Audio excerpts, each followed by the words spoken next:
Hello बच्चों, how are you. देखिए, हमारी 11th क्लास की सीरीज तो चल रही है, साथ में हम पढ़ते भी जा रहे हैं, बेसिक फिजिक्स के बारे में, बेसिक फंडामेंटल फिजिक्स के बारे में पढ़ रहे हैं। इसके साथ साथ काफ़ी बच्चों ने मुझे रिक्वेस्ट भी किया है कि सर 12th क्लास की भी आप सीरीज चलाइए, 12th क्लास का भी पढ़ाइए, क्योंकि काफ़ी टाइम हो गया है, लॉकडाउन लगे हुए, एग्जाम्स भी नहीं हुए, सीबीएसई के भी एग्जाम्स नहीं हुए, आरबीएसई के भी नहीं हुए, तो बहुत सारे बच्चे इससे असमंजस में लटके हुए हैं कि उनके एग्जाम्स होंगे कि नहीं होंगी, या उनका सिलेबस कैसे कवर होगा, रिवीजन कैसे होगा। तो यहाँ पे उन बच्चों की रिक्वेस्ट पर मैं एक रिवीजन सीरीज लेके आ रहा हूं, जिसमें हम 12th क्लास के कॉन्सेप्ट क्लियर करेंगे और इसके साथ साथ कॉम्पिटिटिव एग्जाम से रिलेटेड इनमें जो क्वेश्चंस होंगे उनके बारे में मैं भी आपसे डिस्कस करूंगा। तो हम स्टार्ट करते हैं क्लास 12th का फर्स्ट चैप्टर इलेक्ट्रोस्टैटिक्स से, क्योंकि जो फर्स्ट यूनिट है हमारी वो इलेक्ट्रोस्टैटिक्स है और इसमें कौन कौन से कॉन्सेप्ट आते हैं, कैसे आते हैं, एक क्विक रिवीजन बताऊंगा। मैं डिटेल्स भी यहाँ पे आपके साथ शेयर करूंगा, लेकिन इसके साथ साथ मैं ज्यादा फोकस करूंगा रिवीजन को, और उसके साथ साथ कुछ कॉन्सेप्चुअल क्वेश्चन है या कॉम्पिटिटिव एग्जाम से रिलेटेड क्वेश्चन है, उन पे हम फोकस करेंगे। तो चलिए स्टार्ट करते हैं। देखो, इलेक्ट्रोस्टेट में लेते हैं, हमारा जो फर्स्ट चैप्टर है वो इलेक्ट्रोस्टेट है। सबसे पहली बात आती है कि इलेक्ट्रोस्टेट में हम पढ़ते किसके बारे में, सबसे पहला क्वेश्चन तो यही है। इलेक्ट्रोस्टेट है, इलेक्ट्रोस्टैटिक्स में हम चार्ज के बारे में पढ़ते हैं, आवेश के बारे में, क्योंकि यहाँ पे मैं बहुत मीडियम के बच्चों को कवर करूंगा, इंग्लिश मीडियम, हिंदी मीडियम, लिखूंगा मैं हिंदी और इंग्लिश दोनों में, और मैं बाइलिंगुअल चलेगा ये, तो आप अच्छे से फेमिलियर हो जाओगे, ठीक है। तो देखो, यहाँ पे हम आवेश के बारे में पढ़ेंगे, चार्ज के बारे में, इंग्लिश में चार्ज बोलते हैं। और आवेश का अध्ययन है वो दो तरीके से होता है, एक तो स्थिर आवेश और एक गतिशील आवेश। ये बात मैंने बहुत बार बताई है मेरे प्रीवियस वीडियोस में, अगर आप जाके देखेंगे बहुत सारी प्लेलिस्ट बनी हुई है, रे ऑप्टिक्स की बनी हुई है, वे ऑप्टिक्स की बनी हुई है, तो ये जो एटॉमिक फिजिक्स की बनी हुई है, और इस पे आते हैं फोटो इलेक्ट्रिक इफेक्ट, जो कि मेरा काफी अच्छा खासा एक कलेक्शन था इनका, आप प्लेलिस्ट में जाके जरूर देखिएगा, ठीक है। अब हम इस पे आते हैं अपने टॉपिक पे। देखो, आवेश का अध्ययन दो प्रकार से कर सकते हैं। एक कर सकते हैं हम कैसे, स्थिर आवेश का अध्ययन, कि आवेश को हम कैसे रखें, स्थिर रखें, और स्थिर आवेश का अध्ययन करते हैं, इसे हम बोलते हैं स्थिर वैद्युतकी। क्या नाम देते हैं इसको, स्थिर वैद्युतकी, और इसे बोला जाता है इलेक्ट्रोस्टैटिक्स, इलेक्ट्रोस्टेट, जहां पर स्थिर आवेश का अध्ययन किया जाता है। फिर दूसरा, अगर हम आवेश का अध्ययन करते हैं गतिशील आवेश, कि आवेश यदि क्या हो, गतिशील हो। और जब आवेश गतिशील होगा तो गतिशील दो प्रकार से गति कर सकता है, जैसे हम मोशन में पढ़ते हैं, गति में पढ़ते हैं कि एक समान वेग से गति और परिवर्ती वेग से गति, तो दो प्रकार से गतिशील हो सकता है। यदि एक तो ये एक समान वेग से गतिशील हो और एक समान वेग, इसके अलावा अगर ये परिवर्ती वेग से गतिशील हो, तो इस केस में हम कह सकते हैं कि ये परिवर्ती वेग से गतिशील होने पर जो वेग है वो समय के साथ बदलेगा, और समय के साथ जब वेग बदलता है तो वेग में समय के सापेक्ष जब परिवर्तन हो उसे बोलते हैं हम त्वरण, और इसलिए इसको हम बोल सकते हैं त्वरित आवेश। क्या बोला जा सकता है, त्वरित आवेश। लेकिन यहां पे इसको त्वरित क्यों नहीं बोलेंगे, क्योंकि इसका वेग एक समान है, इसकी जो वेलोसिटी होगी वो कांस्टेंट होगी, और जब कांस्टेंट वेलोसिटी आ जाती है तो वहां पे एक्सीलरेशन कितना हो जाता है, a = होता है dv/dt, क्योंकि वेग का समय के सापेक्ष अवकलन करते हैं तो वो त्वरण होता है, और वेग कांस्टेंट है, कांस्टेंट का अवकलन कितना हो जाएगा, 0। तो यहां पर त्वरण की वैल्यू कितनी हो जाएगी, त्वरण 0 हो जाता है, इसलिए इसको इस केस में हम एक समान वेग, और दूसरा होगा त्वरित आवेश। त्वरित आवेश यहां पे जो त्वरण है वो 0 नहीं होगा। तो इस प्रकार से आवेश दो प्रकार से गतिशील हो सकता है। तो मेनली यहां पे हमें मोटा मोटी करके तीन कंडीशन समझ में आ रही हैं। तो स्थिर वैद्युतकी और गतिशील आवेश होगा तो इसे क्या बोलेंगे हम, गतिशील आवेश होने पर इसे बोलते हैं गतिक वैद्युतकी भी बोला जाता है, विद्युतकी भी बोल सकते हैं और वैद्युतकी भी बोल सकते हैं, ठीक है। ये यहां पे कोई हिंदी नहीं पढ़ रहे जो एरर आएगा, ये हमें समझ की बात है कि हमें समझ आना चाहिए, क्लियर। करंट इलेक्ट्रिसिटी भी बोलते हैं, इलेक्ट्रिक करंट भी बोलते हैं। अब यहां पे तीन प्रकार से आवेश गतिशील हो सकता है, एक तो स्थिर आवेश हो तो स्थिर वैद्युतकी, और गतिशील आवेश होगा वो एक समान वेग से गतिशील हो या परिवर्ती वेग से गतिशील त्वरित आवेश। तो ध्यान देना, स्थिर आवेश होगा वो केवल कौन सा क्षेत्र उत्पन्न करता है, केवल विद्युत क्षेत्र उत्पन्न करता है। कौन सा क्षेत्र उत्पन्न करेगा, केवल विद्युत क्षेत्र, और विद्युत क्षेत्र को हम इंग्लिश में बोलते हैं इलेक्ट्रिक फील्ड, और इलेक्ट्रिक फील्ड का नोटेशन होता है, रिप्रेजेंटेशन वो ई से डिनोट करते हैं। और विद्युत क्षेत्र की तीव्रता सदिश राशि होती है, इसलिए इसके ऊपर क्या लगाया जाता है, वेक्टर लगाया जाता है। वेक्टर का मतलब होता है इसके पास में परिमाण के साथ साथ एक निश्चित दिशा होती है। देखो मैं इस बात पे जोर दे रहा हूं, एक निश्चित दिशा, दिशा बहुत सारी भी हो सकती है, लेकिन जब दिशा बहुत सारी हो जाती है तो वो वेक्टर नहीं होता। वेक्टर के लिए हमें एक पर्टिकुलर डायरेक्शन चाहिए, हमें एक निश्चित दिशा के सर्टेन डायरेक्शन में अगर कोई भी फिजिकल क्वांटिटीज अगर किसी भी डायरेक्शन में, एक अकेले डायरेक्शन में, तो वो वेक्टर बन सकता है। ठीक है, फिर बात आती है कि गतिशील आवेश अगर एक समान वेग से गतिशील है, तो ये एक समान वेग से गतिशील आवेश विद्युत क्षेत्र के साथ साथ चुंबकीय क्षेत्र भी उत्पन्न करता है। विद्युत क्षेत्र प्लस में चुंबकीय क्षेत्र, दोनों क्षेत्र उत्पन्न होते हैं। विद्युत क्षेत्र को हम ई से डिनोट करते हैं, ई वेक्टर, और चुंबकीय क्षेत्र को हम डिनोट करते हैं बी वेक्टर से। ठीक है, ये दोनों।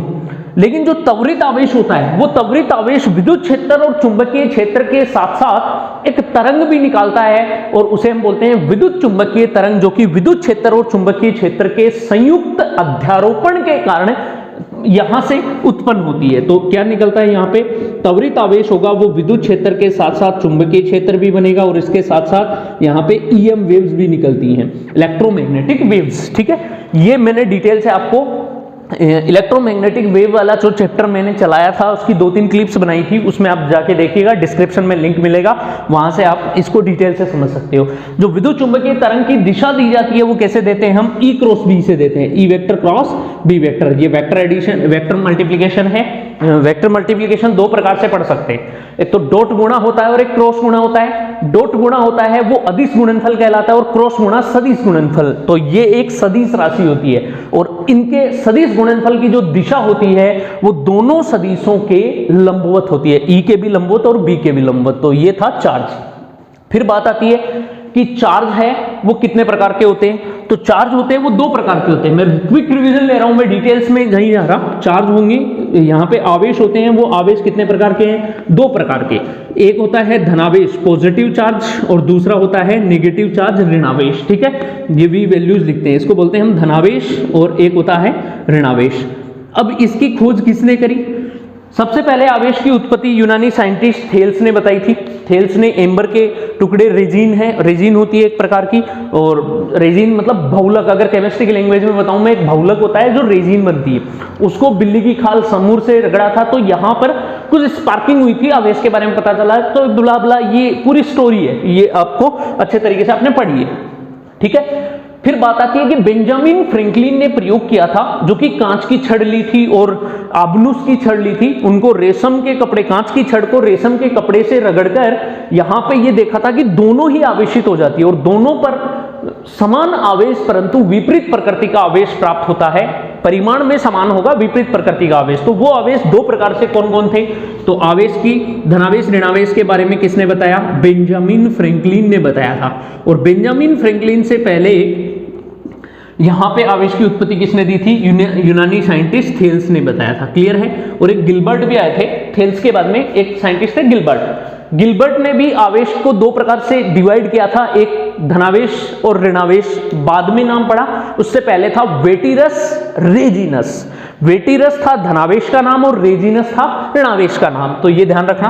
तो अब यहां पे बेंजामिन फ्रैंकलिन ने अपना प्रयोग किया, और प्रयोग के आधार पर यह बता दिया कि जो इक्वल चार्ज हैं वो रिपेल करेंगे ईच अदर। ठीक है, तो equal charge are repel each other, but the opposite charge are attract each other. इसका मतलब क्या है कि जो समान आवेश होंगे वो एक दूसरे को प्रतिकर्षित करते हैं, और विपरीत आवेश होंगे वो आकर्षित करेंगे। तो धनावेश धनावेश को प्रतिकर्षित करेगा, ऋणावेश ऋणावेश को प्रतिकर्षित करेगा, और धनावेश ऋणावेश को क्या करेगा, आकर्षित करेगा। अब यहां पे बात आती है कि थ्योरेटिकल क्वेश्चन पूछ लिया जाता है नीट की एग्जाम में, मान लो, या कोई भी नेवी एयरफोर्स से संबंधित कोई भी एग्जाम्स लगती है, या कोई भी कॉम्पिटिटिव एग्जाम होती है, वहां पे डायरेक्ट ये पूछा जा सकता है। जैसे कांच की छड़ होती है, और कांच की छड़ को अगर रेशम के कपड़े से रगड़े, कांच की छड़ को किससे रगड़े, रेशम के कपड़े से, रेशम से रगड़ेंगे तो कांच की छड़ है वो हमेशा ही क्या होगी, पॉजिटिवली चार्ज होती है, और बाकी जो इसके साथ में जो भी लेंगे वो नेगेटिवली चार्ज हो जा रहा है, उस पर ऋणावेश आएगा। कांच की छड़ हमेशा धनावेशित होती है, ये बेंजामिन फ्रैंकलिन के प्रयोग के बाद में पता चला था कि कांच की छड़ हमेशा ही पॉजिटिव चार्ज लिए रहती है, लेकिन प्लास्टिक की छड़ और एम्बर ये जो रहते हैं रेजिन प्लास्टिक वगैरह, तो इन पर होता है वो ऋणावेश आता है हमेशा। किस पे? प्लास्टिक की छड़, रेजिन, एम्बर, इन सब पर, रबर, तो ये सारे रहते हैं, ये क्या रहते हैं? नेगेटिव रहते हैं, इस पे नेगेटिवली चार्ज होता है। और इनके साथ में अगर आप रेशम का कपड़ा लोगे तो रेशम पर कांच की छड़ के साथ में लोगे तो नेगेटिव आएगा, और अगर आप प्लास्टिक की छड़ के साथ में रेशम को रगड़ रहे हो तो यहां पे क्या आएगा? रेशम की छड़ पॉजिटिव हो जाएगी और ये प्लास्टिक की छड़, कांच की छड़, ये क्या हो जाएगी? प्लास्टिक की छड़ जैसे रेशम है। तो अगर ये वाला केस ले रहे हो आप, ये वाला ऊपर वाला, तो रेशम नेगेटिव होगा, और नीचे वाला केस ले रहे हो तो रेशम के कपड़े पर पॉजिटिव चार्ज आएगा। ये ध्यान रखना। क्लियर है?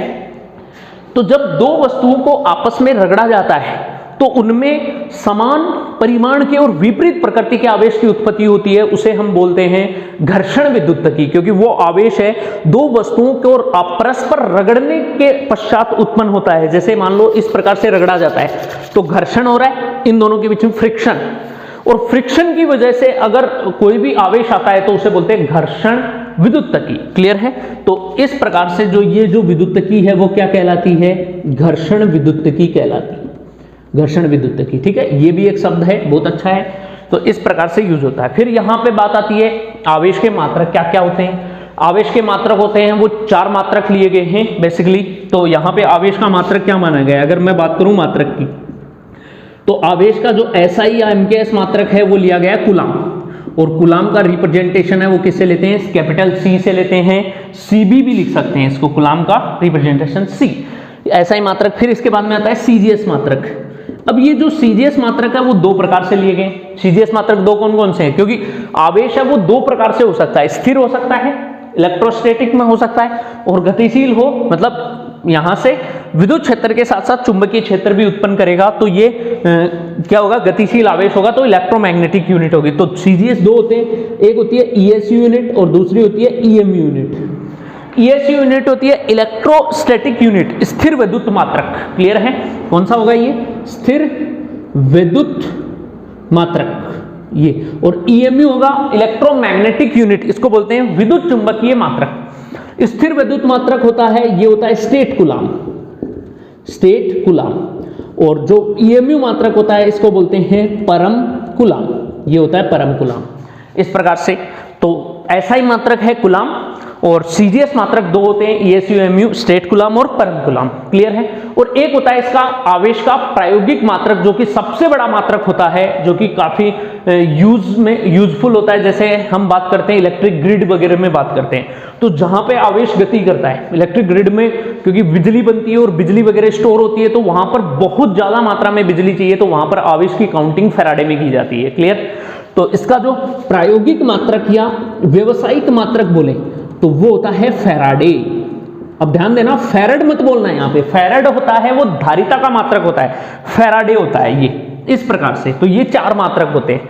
अब इन मात्रकों को, इनमें संबंध बताऊं मैं, मात्रक, चारों मात्रकों में किस प्रकार से एक दूसरे से रिलेटेड होते हैं। तो यहां पे देखो, सबसे छोटा मात्रक होता है स्टेट कूलाम, क्योंकि कूलाम तो कूलाम रहता है, और बात आती है एक स्टेट कूलाम की, जैसे एक एसटीसीबी। एक एसटीसीबी मतलब एक स्टेट कूलाम कितने कूलाम के बराबर होता है? 1/3 गुणा 10 की घात 9 कूलाम के बराबर होता है। एक स्टेट कूलाम कितने कूलाम के बराबर होगा? 1/3 गुणा 10 की घात 9 कूलाम। फिर बात आती है परम कूलाम, तो एक परम कूलाम कितने कूलाम के बराबर होता है? तो एक परम कूलाम बराबर होगा 10 कूलाम के। एक परम कूलाम बराबर है 10 कूलाम। इस प्रकार से ये दोनों आपस में रिलेटेड होते हैं। फिर बात आती है फैराडे, तो एक फैराडे में होता है, जैसे इधर बताता हूं मैं, एक फैराडे इज इक्वल्स टू होता है 96,500 कूलाम। अब ये 96,500 नहीं होता, एग्जैक्ट वैल्यू होती है 96,487 कूलाम या 486 कूलाम। इसके ऑलमोस्ट अराउंड यहां तक ही होते हैं, 486, 85 भी ले सकते हैं, इसके आसपास आता है। ठीक है, एग्जैक्ट वैल्यू मेरे को ध्यान में नहीं, थोड़ा सा मिसमैच हो जाता है। फिर फैराडे तो इतना क्यों लेते हैं, 500 क्यों लेते हैं? राउंड फिगर करने के लिए, क्योंकि कोई फर्क नहीं पड़ता इतने में, राउंड फिगर में कैलकुलेशन अच्छी हो जाती है, तो 96,500 कूलाम यूज करते हैं एक फैराडे। तो ये था कुछ आवेश के बारे में यहां से नॉलेज। ठीक है, अब आगे बढ़ते हैं कि आवेश में कौन कौन से गुण होते हैं, आवेश के गुण क्या है। फिर हम बात करेंगे कि दो स्थिर व बिंदु आवेशों के मध्य कूलाम का बल किस प्रकार से लगता है, तो इन सब पे बात करेंगे। अब हम बात करते हैं आवेश के गुणों के बारे में कि आवेश के गुण कौन कौन से होते हैं। तो प्रॉपर्टीज ऑफ चार्ज पे आते हैं। देखो प्रॉपर्टीज ऑफ चार्ज क्या क्या होती हैं, फटाफट लेते हैं कि किस प्रकार से हम इसके गुणों को पढ़ेंगे, क्योंकि हमें क्विक रिवीजन लेना है। क्लियर। पहला, सबसे पहली बात आती है आवेश है वो कैसी राशि है, अदिश राशि। क्यों? क्योंकि आवेश है वो जुड़ने में सदिश संयोजन के समांतर चतुर्भुज नियम का पालन नहीं करता है, ये दिशा पर निर्भर नहीं करता है, किसी भी दिशा में जाए तो ये आवेश कैसी राशि होती है, अदिश राशि। सबसे पहली बात तो ये कैसी राशि है, अदिश राशि। क्लियर है। क्यों? क्योंकि आवेश है वो विद्युत आवेशों का जब प्रवाह होता है वो एक प्रकार से विद्युत धारा होती है, और विद्युत धारा और आवेश को हम रिलेट कर सकते हैं कब, जब टाइम को क्या मान लिया जाए, 1 सेकंड मान लिया जाए। जैसे मैं विद्युत धारा के बारे में बताता हूं। विद्युत धारा क्या होती है, अगर हम बात करें विद्युत धारा की, तो विद्युत धारा होती है I बराबर आवेशों के प्रवाह की दर, और जहां पे दर का नाम आ जाता है वहां पर किसका भाग लगेगा, समय का भाग लगेगा। तो भौतिक राशि है आवेश Q में T का भाग दे दो तो I = Q/T होता है। यदि टाइम को 1 सेकंड ले लिया जाए, यदि टाइम 1 सेकंड ले लें तो इस केस में है वो I है वो किसके इक्वल हो जाएगा, Q के इक्वल हो जाएगा। तो हम ये कह सकते हैं कि आवेश और विद्युत धारा दोनों सेम है, जितना आवेश होगा उतनी ही विद्युत धारा हम काउंट करेंगे कि किस हिसाब से जा रही है। तो आवेश अदिश राशि होती है। फिर इसका विमीय सूत्र बनाएं। फिर दूसरी बात, आवेश होता है ये मूल भौतिक राशि नहीं है, मूल भौतिक राशि भी नहीं है, ये व्युत्पन्न राशि है। व्युत्पन्न राशि है, मूल भौतिक राशि नहीं है। कौन सी राशि है, व्युत्पन्न राशियों के जो विमीय सूत्र हैं वो मूल मात्रकों से मिलकर बने होते हैं, और मूल मात्रक साथ होते हैं, जैसे विद्युत धारा और समय दोनों मूल मात्रक हैं। तो आवेश का अगर हम विमीय सूत्र बनाएं तो Q = कितना हो जाएगा, I × T, क्योंकि T इधर आ जाएगा। और I के लिए क्या लिखेंगे हम, एम्पियर यूज करेंगे, और समय के लिए क्या यूज करते हैं, सेकंड। तो विमीय सूत्र क्या होगा, एम्पियर के लिए A1 और समय के लिए क्या होगा, T1। तो ये इसका विमीय सूत्र हो गया। क्लियर है। दूसरी बात करें, यहां पे जो आवेश है वो किस पे निर्भर नहीं करेगा, वो वेग पे निर्भर नहीं करता है। ये कैसी राशि है, अनापेक्षिक राशि है, अनापेक्षिक राशि। और अनापेक्षिक राशि का मतलब होता है वेग पर निर्भर नहीं, क्योंकि आवेश, किसी भी वस्तु का आवेश वेग पर निर्भर नहीं करता है, जबकि वस्तु का द्रव्यमान वेग पे निर्भर करता है। द्रव्यमान अनापेक्षिक राशि नहीं होती है, आवेश अनापेक्षिक राशि होती है। अगर वस्तु गतिशील है या स्थिर है तो उसका आवेश कभी भी नहीं बदलेगा, सेम बना रहता है। जबकि वस्तु स्थिर है और गतिशील होने, दोनों में फर्क होने पर उसका द्रव्यमान बदलता है, क्योंकि द्रव्यमान पर आइंस्टीन की अपेक्षिकता का सिद्धांत लगता है। द्रव्यमान बदलेगा, और इस केस में आइंस्टीन की अपेक्षिकता का सिद्धांत से द्रव्यमान कितना होगा, m = m0 अपॉन में √1 - v²/c²। तो यहां पे 1 अपॉन √1 - v²/c² होता है, ये गुणांक होता है, परिवर्तन गुणांक, जो आइंस्टीन ने सापेक्षिकता सिद्धांत में, अगर बात करें गैलीलियन ट्रांसफॉर्मेशन, जो हायर एजुकेशन में पढ़ा जाता है, कॉलेज लेवल पे आता है, गैलीलियन ट्रांसफॉर्मेशन किस प्रकार से होते हैं, तो वहां पर ये गुणांक निकलता है, और उसके आधार पर क्या होता है, ये चेंज होता है। आइंस्टीन की सापेक्षिकता का सिद्धांत भी पढ़ते हैं, उसमें भी आता है। क्लियर है। तो ये m0 होता है वो विरामावस्था में द्रव्यमान होता है, और c होता है प्रकाश का वेग। यदि किसी वस्तु का वेग है वो लगभग प्रकाश के वेग के बराबर हो तो इस प्रकार से आइंस्टीन का अपेक्षिकता का सिद्धांत लागू हो जाता है इस केस में। जबकि आवेश है वो वेग पर निर्भर नहीं करता है, द्रव्यमान करता है। क्लियर। तीसरा, आवेश होती है वो कैसी राशि होती है, संरक्षित राशि। आवेश है वो संरक्षित राशि होती है। और फोर्थ होता है, आवेश होती है वो कैसी राशि है, क्वांटीकृत राशि होती है। और आवेश का क्वांटा है वो क्या होता है, इसका जो क्वांटा होता है वो इलेक्ट्रॉन होता है। इसका क्वांटा क्या होता है, इलेक्ट्रॉन। क्योंकि इलेक्ट्रॉन है वो आवेश का सबसे छोटा मान होता है, न्यूनतम मान होता है, और इलेक्ट्रॉन का आवेश होता है 1.6 × 10⁻⁻⁻⁹ कूलम। इस प्रकार से हम आवेश का क्वांटा ले सकते हैं, जो कि इलेक्ट्रॉन होगा। क्लियर। संरक्षित राशि है मतलब किसी भी वस्तु का आवेश है उसको ना तो उत्पन्न किया जा सकता, ना नष्ट किया जा सकता, ये हमेशा क्या रहता है, संरक्षित रहता है।